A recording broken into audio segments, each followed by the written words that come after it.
Okay, so we're live. Yes. Okay.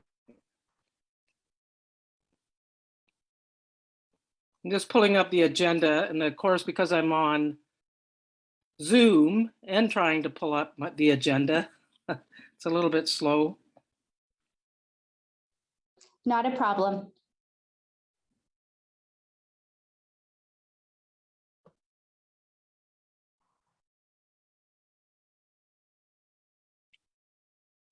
Okay, so we're going to bypass accepting the minutes from the last meeting. Yes. Okay.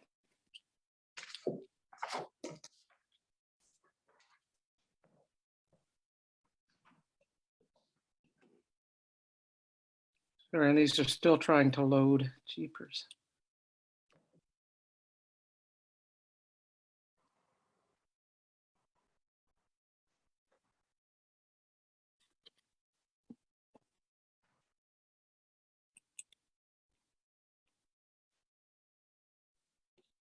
We also seem to have lost Warden Tom Marks, so hopefully he will be able to join us again in a second.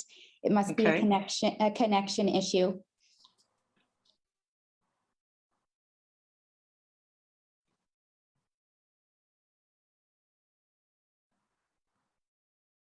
Is there any way someone could post the agenda? I'm sorry, my thing's just not pulling it up. Absolutely. We'll share it on the screen. Yeah, that'd be awesome. Thank you.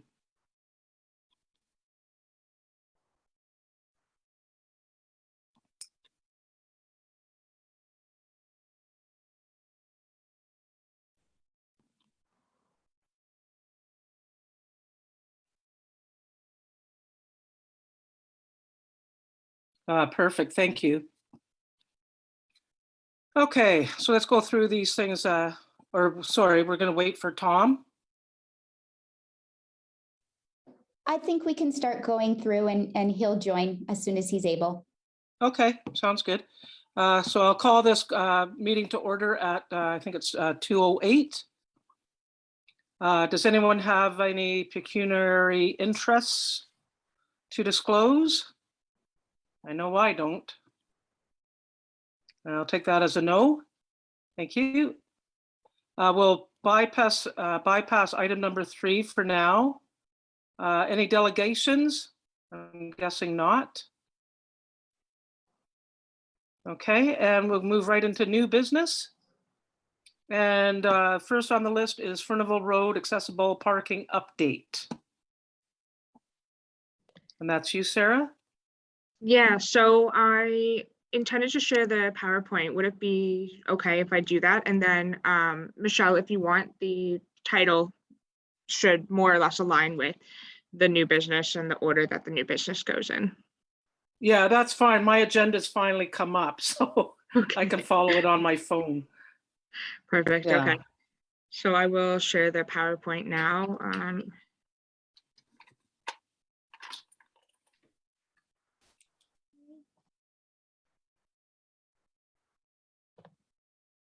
There we go. Can everybody see my screen? Yes. Yes. All right, so Frontable Road accessible parking update. So it was resolved that the County of Elgin consult with the municipality of West Elgin for the designation of 2 accessible parking spaces in downtown Rodney and consider all feedback on the placement and design from the JAC. So West Elgin did present that resolution to the council, and the County of Elgin submitted a letter to council from the JAC chair regarding the resolution and recommendations. And it has been indicated by Elgin County Council at the meeting yesterday that the staff at the municipality of West Elgin and the County of Elgin have started to work together on this matter. So that's all I have right now in terms of an update, but it's my understanding that it will be worked on, and it could be based on, of course, the weather and the season. But that being said, I'll keep in touch with Aaron, and I'm sure he can provide more information as they go to determine where they're at in the process and what has been decided. So that's it for this one. I'm just going to go to the next slide.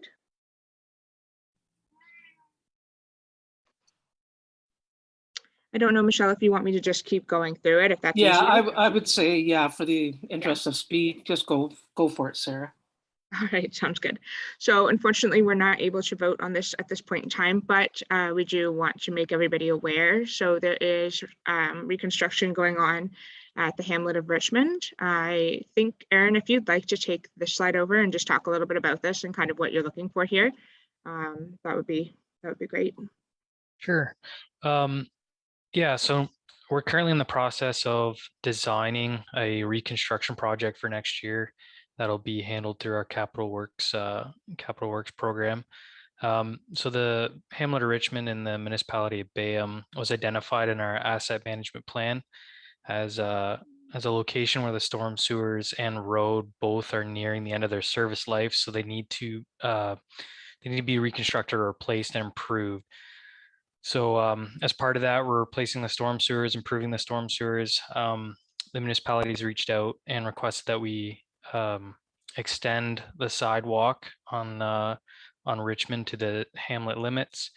We're going to be doing that, it looks like, and then rebuilding the road.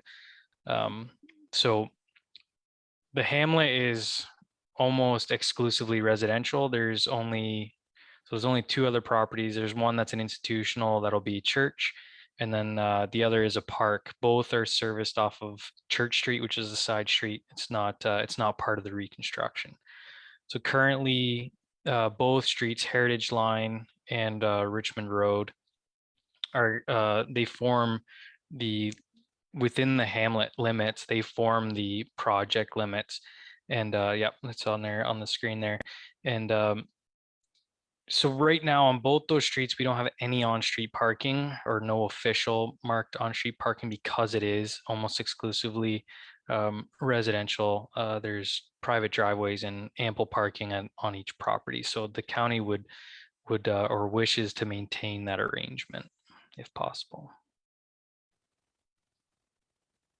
So if we had the quorum, then we would be voting on whether or not we feel like the county can go ahead and maintain that, as opposed to adding any accessible parking, because typically there would not be parking in that area on the street, at least not designated spots anyways. So we won't be able to reach a resolution on that today, but because we do have the awareness of what is going on there, I will make sure that I add it to the next meeting and let the rest of the members know about this, and just make sure we kind of get some feedback and we're all on the same page about it.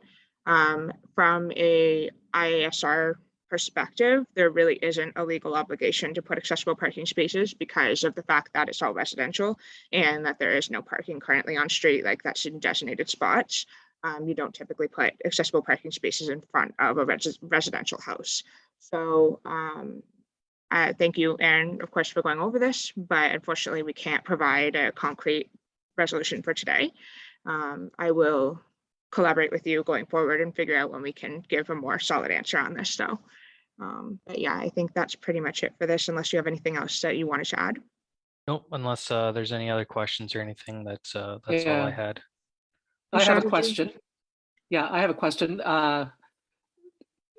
So the assumption is that there's because of there's no need currently for accessible parking, but is there anything to indicate in the near future that could change? Meaning there's interest in any of the properties to be turned into retail or something that would require accessible parking. You know what I mean? I just want to know that due diligence has been done, in that you get the work done and then someone comes forward and says, well, I'm adding this building here and I need accessible parking. I know you can't have a crystal ball to see the future, but does everything indicate that this is going to stay as is for the foreseeable future? I can reach out to planning to confirm, but we're not aware of anything right now, no. Yeah, you know, people hate, you dig up the streets and then, you know, within 2 years you're digging them up again. So that's just my concern. Yeah, go ahead, Diane. So, Michelle, so I'm just thinking that if something did surface, say in 6 months or a year, you could, Erin, bring that back to the committee, because it would be probably just marking, right? You wouldn't be having to dig up the street again like I'm thinking they wouldn't need an inlay or anything. You may just do some markings for inaccessible if there was, say, a conversion from residential to commercial. I'm not sure if we would have the structure width to just paint markings in. It not being a downtown corridor where there's really tight building faces, right on the right of way with a narrow right of way, we might be able to accommodate like a setback. But something to keep in mind too is that when they're under new development standards, if it was a commercial development and they're adding more than 12 spots, I believe they're obligated to provide that parking off street anyway. Yeah. So- Okay, makes sense. Okay. And just curious, this probably goes without saying, but yeah, you always want to ask. You mentioned extending sidewalk, etc. And I assume curb cuts come with that automatically. That's right. Yep. Yeah, Okay. they're cut and formed as per the applicable OPS D, the Ontario Provincial Standard Drawing for sidewalk ramps, and they feature tactile plates where the surface changes. So Okay, very good. Thank you. And Sarah, is there another way rather than waiting to the next meeting to get a vote done on this? I don't think so. I think we have to meet quorum in order to do that. I don't know if, I might have to ask Catherine about this, but I don't know, Catherine, if there any way to do a vote not in a meeting in this type of setting? Like, is there a way to get a vote via email or any other way in which we can then post somehow to keep everyone informed? I'm not sure if that's possible at all. No, if we need an official resolution and an official vote, it needs to be done at a meeting. Okay. How much, but there is time, is there not? yeah, so we're looking to tender this in about a month. So if there's a early indication that you're leaning one way or the other, Sarah, if you could unofficially, I don't know, you could unofficially reach out to me and say which way you're leaning, and then it could be confirmed in the next meeting in January, because we won't put a shovel in the ground until March. Okay. Yeah, absolutely. I think that would be fine to do, and then we can get the official resolution at the next meeting. Okay. So I don't know if there's any other questions on this before we move on to the next. All right. Good. Okay. All right. Well, thank you so much, Anne. I really appreciate your time, as I'm sure everyone else does. So that's great. And yeah, we'll stay in touch about what the discussion is and the resolution in the New Year's. Sounds great. Thanks for having me. Thanks. Talk to you.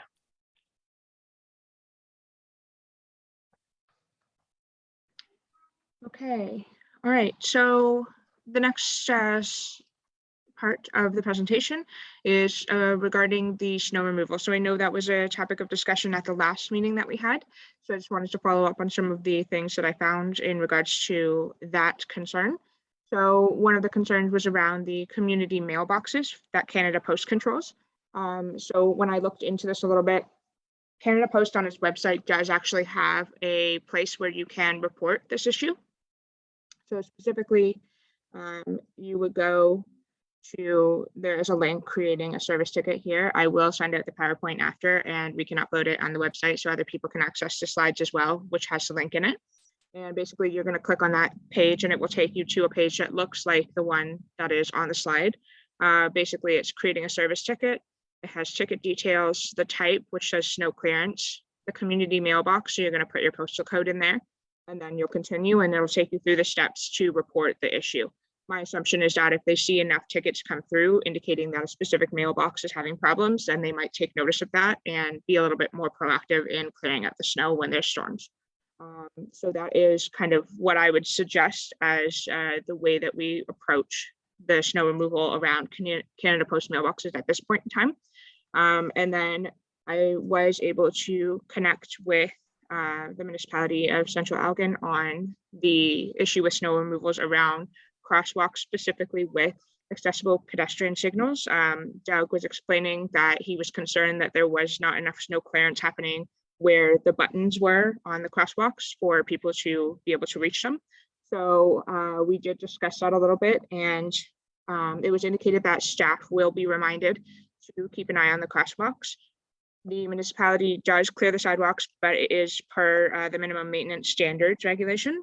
And then if there are any concerns regarding this, to reach out to the Municipality of Central Elgin Infrastructure and Community Services Department. So there's a number. Again, I will share the slides. So if anybody wants to reach out, if there are any ongoing concerns that come up this winter, to let them know. And I think that will help kind of like target the specific areas again that it might be a problem. And they can hopefully work with you guys to find a solution to ensure that it doesn't continue to happen if it happens again. So hopefully that is helpful.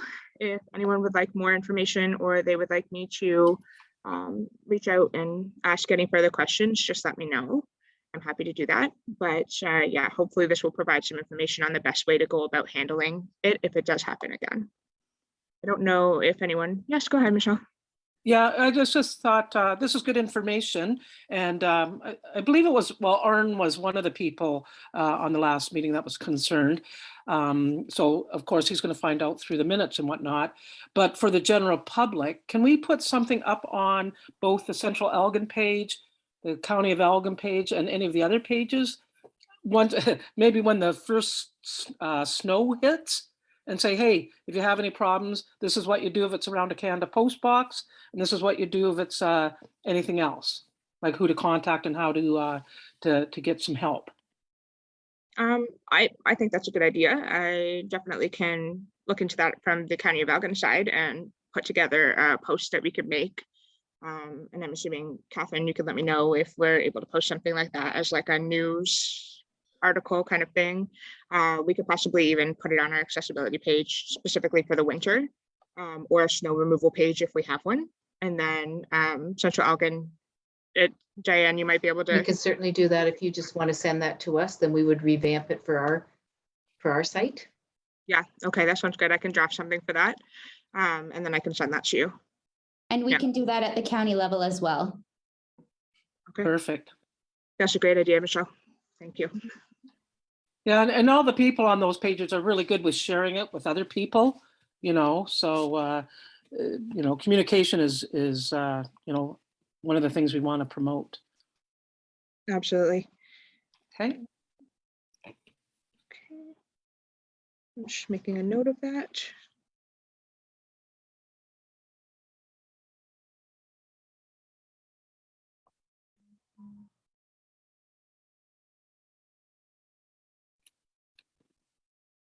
All right, perfect.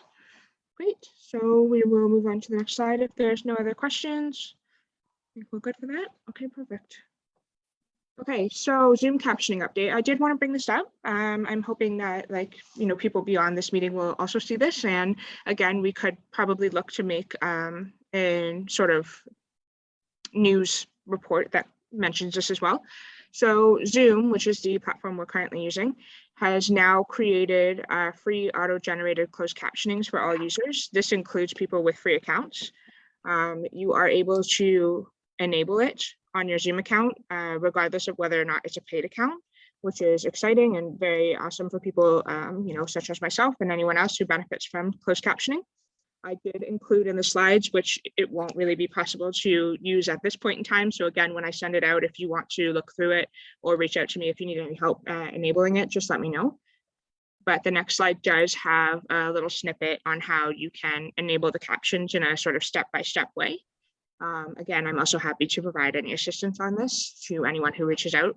So yeah, I just wanted to send a little update about that because I thought it was a really great step forward for accessibility, and a lot of other platforms have been providing captions. So it's great that Zoom is now one of them that is providing it for all people who are using their platform. And yeah, that's pretty much it for that. So I just wanted to move on to the big item today is the multi-year accessibility plan. So we won't be able to cast a vote on this. but I will have to have it completed and taken to council next week. So in terms of requirements for voting, there isn't any explicit requirements that we have to vote on this. I was hoping we might have quorum to be able to do that, but if not, that's okay. So instead, I will just kind of walk you through the changes that I've made and then let you know like that I've sent you the final template. And if you have feedback, to just email me if there's any further feedback that you have, and I can incorporate that in the final draft. We just won't be able to vote to approve it. So the new updates that I have made, there is going to be a CAO message as far as I'm concerned, but that one is to be determined, and I will provide the template that includes that once it has been completed. Included a description of the accessibility coordinator role. So Doug had reached out to me and provided some feedback indicating that there's some confusion around what the Joint Accessibility Advisories Committee role is when it comes to accessibility issues and concerns around the county. And so he was explaining that he sometimes gets emails about accessibility issues, but he doesn't necessarily have the a way in which he can respond and reply to those issues. So he wanted it to kind of be a little bit more clear who to reach out to if there's an issue. So I have indicated that is my job, and that is I am the contact person to reach out to about that. That's not to say not to reach out to the Joint Accessibility Advisory Committee if you want to bring up something for them to then bring back to me, but I did want to make that kind of more concretely understood in the plan. I did remove repetitive sections, so there was a lot of repetition in the original draft, so I did take out a lot of that. All the local municipal partners are now included in it, which is awesome. I'm really excited that we were able to achieve it in the timeline that we did, so it's great. I also added an accessible maintenance procedure and temporary service disruption, so it's actually under Appendix A and Appendix B, so I'll have to fix that on the slides. And then I put in updated contact information to include mine instead of Sam's. So that's mostly all the changes that were made. I did include, and I apologize for not having it on the slide, but I did include a resources section.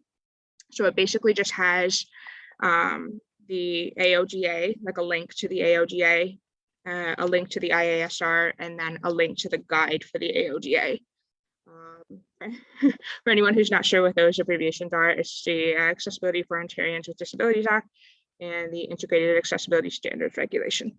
So those are the main things that govern this type of plan. And so I have included links to that in case anybody who is reading through it is interested in going directly back to the act or the regulations around it.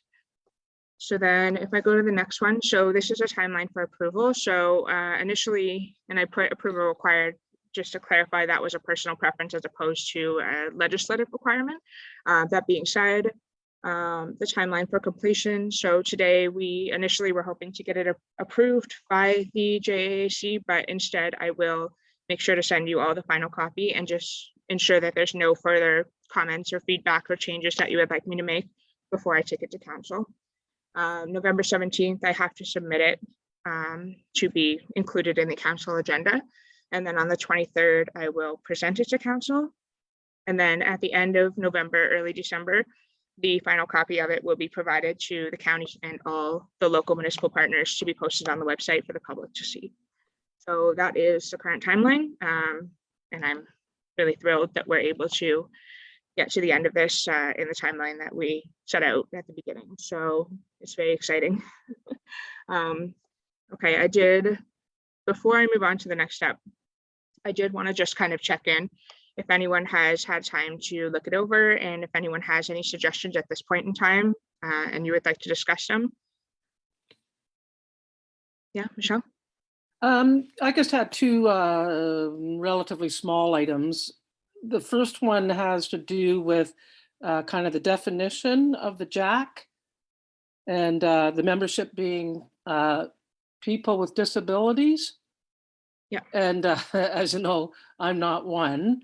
And I wonder if the definition should be expanded at all, because it's possible that when we get new members, hopefully, it can be the same idea, a caregiver and or a significant other of a person with a disability that would sit on this committee. So would that perhaps need to be reworded? Yeah, no, that's a great point. So let me just pull up, I have my draft up here. I think it was on page 6. Okay, give me a second.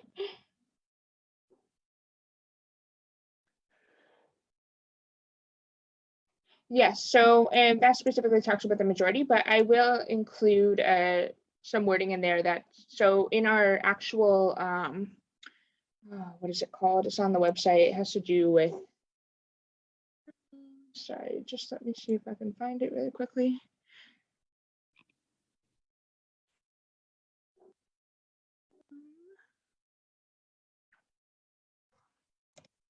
So it's basically, it has to do with like the requirements and the like how long the term is and all of that. And I'm just not coming up with the name right now. So let me just find it really quickly. Sorry about the delay. Yeah, no worries. Terms of reference. So yes, you're right. In the terms of reference, I think it does define it a little bit more broadly. Let me just see. A member of the community who is actively involved in a disability-related profession or caregiver for a person with a disability. So would that be, Michelle, do you think encompassing enough if I included Yeah, that?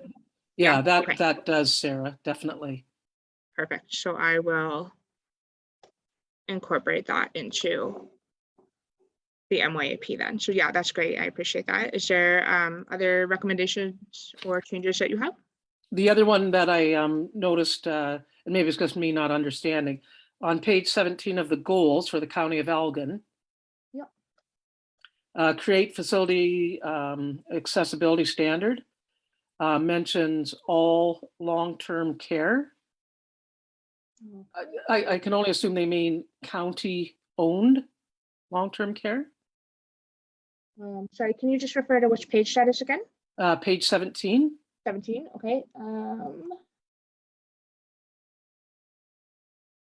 17, okay, and then which aspect is it, sorry? Creating a, what did I just say? Facility accessibility standard. Oh, yes, okay. And then So it I says, believe, oh, go ahead, sorry. no, you go ahead. I believe this is like for audit purposes. So essentially it would be a facilities accessibility audit standard. So like my understanding or my interpretation of this as this was one of the points that Sam had put in there prior to me coming into this role. So I'm hoping I'm interpreting this correctly, but I believe it's essentially supposed to be like almost like a checklist, like an audit checklist that you're going to go through, and then you're going to audit each of the things that are listed below it. So yeah, and that's fine. My point was just that it says all long-term care, and I'm assuming you mean all Elgin County long-term care, meaning Elgin County owned and operated, as opposed to any of the for-profit places out there. yes, okay, I can put all county long-term care homes. Does that get across the point better? Well, yeah, because if you say all long-term care, do you mean extended care in Port Stanley? No. Right, okay. Because it's not a county owned, so. Yeah. Okay. So That was just my concern, yeah. Yeah, for sure. No, Okay. I appreciate that. And yeah, that's all right. I've added county into where you've recommended I put it. So that's great. Yeah, is there any other feedback that you have on it? No, that was it, Sarah, only because I hadn't gotten through all 50 pages, but the most that I got through looked absolutely fine. Perfect. I'm glad to Yeah. hear that. Thank you. I appreciate your feedback. Of course, if you have any more between now and the 17th or the 16th, preferably, just let me know, and Yeah. I will make sure to incorporate any feedback that anybody has. Mr. Warden, did you have any feedback that you wanted to provide on the MYAP? No, I'm good. Okay. And Diane, I don't know if you had any further feedback at this point in time. Nothing further, Sarah. You've done a great job. Thank you. All right, perfect. Okay, so I will share the final draft with everybody as soon as I have the CAO message in it and the updates that Michelle recommended, and then any further updates that I may get between now and the 16th. As soon as it's completed, I'll send it, but if it's completed, if it's not completed prior to the 16th, the latest I should hopefully have it back to everybody by is the 16th. So I think that's it for this. Unfortunately, as I mentioned earlier, we won't be able to vote on it, but I will make sure to keep everybody in the loop about any changes that are made between now and when it goes to council. So the next thing that we're going to go to. Okay, so I did get an email from Harry and Susan, and Harry has indicated that he is officially resigning from the Accessibility Advisory Committee, unfortunately. So he did send his thanks for the opportunity to serve his community. We will be sending a letter on behalf of the Joint Accessibility Advisory Committee Chair. So Catherine and I will work together on having that prepared, but yeah, unfortunately, he is not going to continue with his membership at this, or his committee membership at this time. So as a result, I did want to ask if anybody has some ideas around what they think in terms of recruiting new members to the committee. So I think ideally we would maybe like to see about having more people join if possible. I was reading the terms of reference earlier, and it might have to be revised for this purpose. However, there was also a discussion that I had with the town of Elmer at one point, and they were wondering how the committee might feel about potentially having people who are from other townships or municipalities have a representative on the committee. I'm not necessarily sure if they would have voting power or if we would have to amend that, but they might like to have a little bit more involvement, even though they're not legally required under the IASR because of the size of the town. So I don't know if anyone has any comments on that or any ideas around how we might want to recruit new members to the committee. Maybe a question to Diane. They'd be eligible as long as they were an Elgin County resident, wouldn't they? I think we've never, that question has never been posed, I can say that. So again, as Sarah's indicated, there may be that opportunity to restructure and revise our terms of reference. Okay, so we've just recruited from Central Elgin then. Because again, as Sarah's indicated, we are required to have a committee because our population is over 10,000. That's why we did it joint with the county initially, because we were the two municipalities that required to have a committee. Nobody else has reached the 10,000 population mark. I would think some of them may be getting close, but Malahide is 9,500. But if you're a resident of the county, you're not eligible from Dutton Dunwich. You're a resident of the county. Yes, because again, in previous years we've had oh, I'm drawing a total blank. I'm sorry, it's my age. Jenny Phillips. Yeah, so any from Elmer would certainly be welcome. Arn's not local. No, he's Malahide. Right. So again, So we've had members on. You're right. Absolutely, we have. So West Yes. Elgin, Bayham, anyone would be eligible. Okay, yeah, no, I had assumed that would probably be the case, just in the sense that, you know, if they wanted to be involved in the committee, even without the legal requirement to be, then I feel like that would be better as opposed to worse. Like, I think the more people involved in accessibility, the better. So yeah, I think what the next step perhaps would be is I'll reach out to some of the other local municipal partners just to kind of see if there's interest in from any of them in having somebody sit on the committee. But in addition to that, if anybody has anyone in mind, or if anybody has any ideas on how we might want to approach recruitment, we could do some postings on social media and on the website, stuff like that, in order to garner some interest in it. That would be great. That would be helpful. I'll probably have to bring this back up at the next meeting so that we have more people present to hopefully be able to discuss it.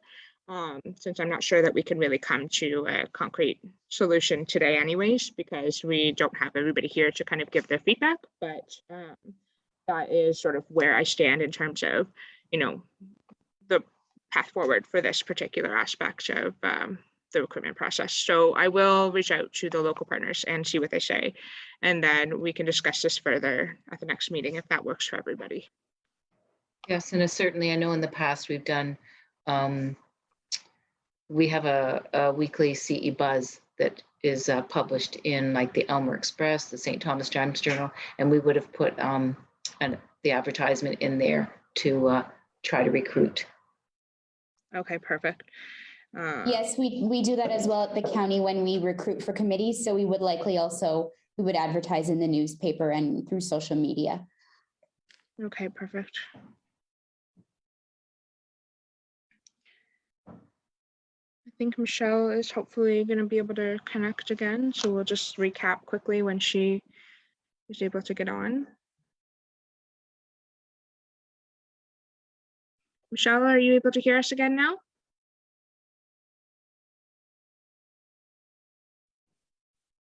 Yes, I can hear you. Sorry, but I'm not sure what happened there.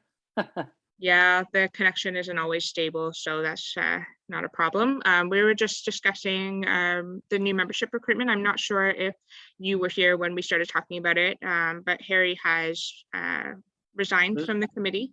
So Right. we are looking for ideas in terms of how we would recruit new members. And I mentioned that there was a discussion with the town of Aylmer around having some of the other local municipal partners have representatives on the committee, so that they're a little bit more kept in the loop when it comes to accessibility. And also because, like with the case in Rodney, we didn't really have anybody from West Elgin to be able to speak specifically to that area. So we had to discuss it from the county and the Central Elgin perspective, but it would be great if those kind of situations happen again to have representatives from the area that we're talking about. So I'm hoping maybe there will be some interest, and I'm planning to send an email to the local partners to see if anybody would like to pursue that option. And in addition to that, just if you have any ideas on how we might want to recruit new members, we were talking about, posting it on social media and some of the different mediums that Diane and Catherine had mentioned for Central Elgin and the County of Elgin.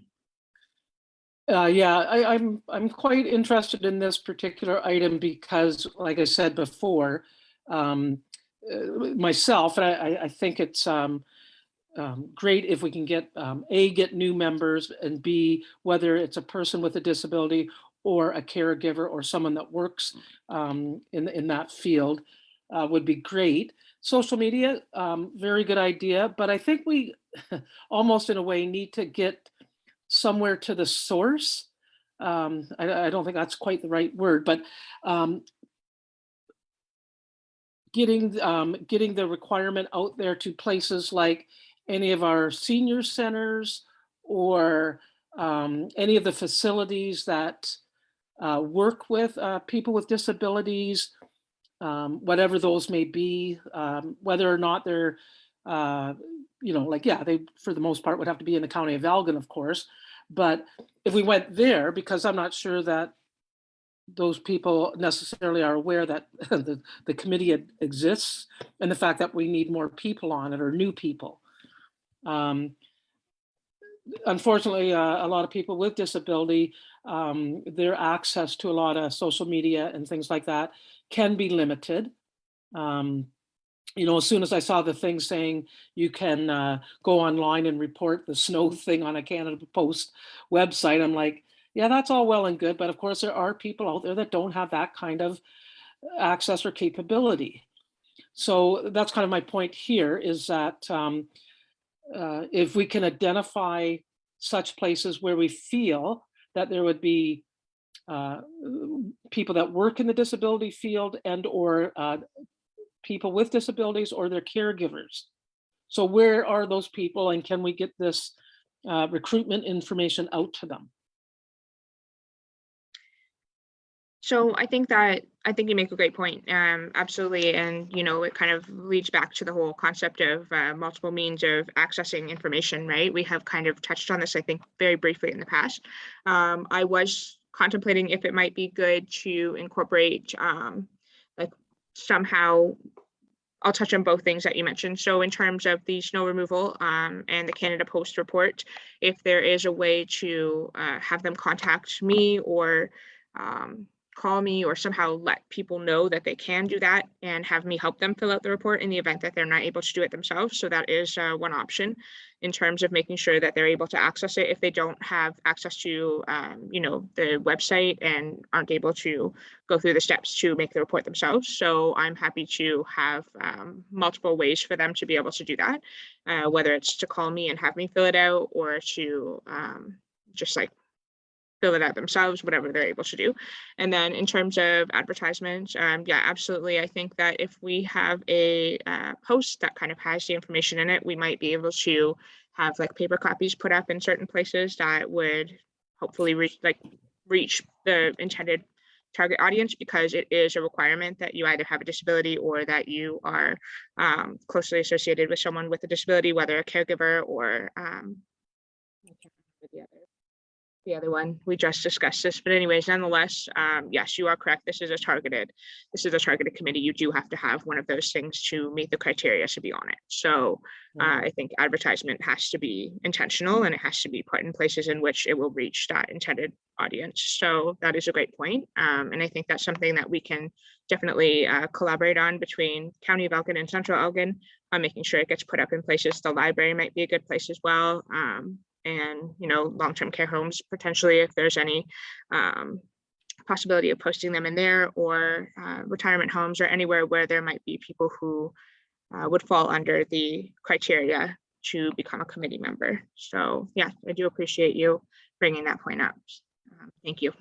Yeah, and just I guess had a couple of other things pop into my mind. Perhaps getting word to the VON, because they deal with many people with disabilities, and any of the service organizations within the county, Optimus, Lions, Rotarians, whichever, same idea. If we provided them with some good information that they can share with their membership, maybe we'll have luck that way. Yeah, absolutely.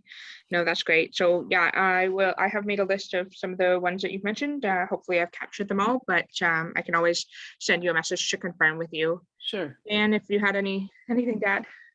I know in the past we've sent it, as Michelle says, to the VON. CNIB was another agency that we did send the ad to.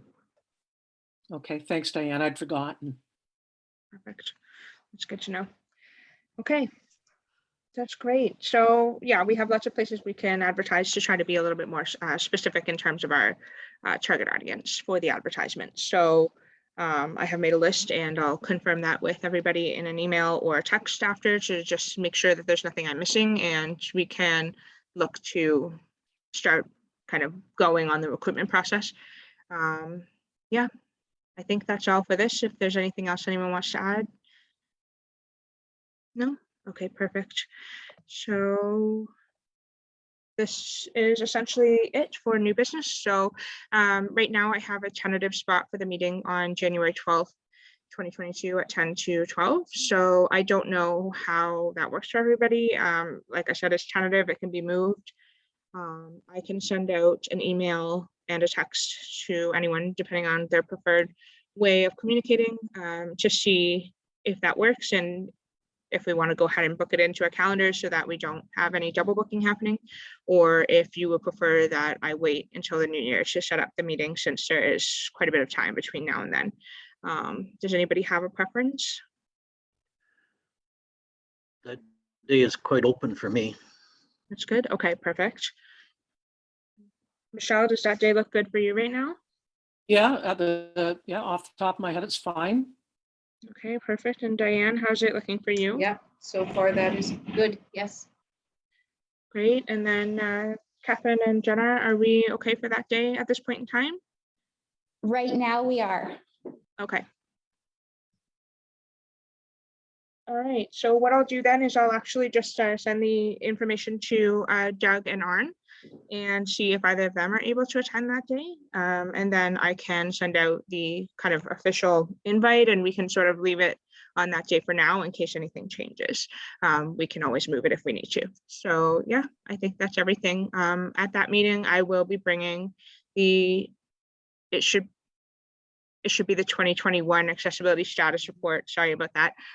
So I will bring that to the next meeting. And I will also present further on the Hamlet of Richmond, if there's any other updates to provide, and just to make sure that we're all on the same page in terms of whether or not accessible parking is needed. And I think that's all for the big items at this point in time. There might be other stuff that comes up between now and then, but yeah. All right. So that is it from me. Thank you for your time and listening to me share all of that. Yeah, no, thanks a lot, Sarah. Appreciate it. And we'll adjourn the meeting. Thank you.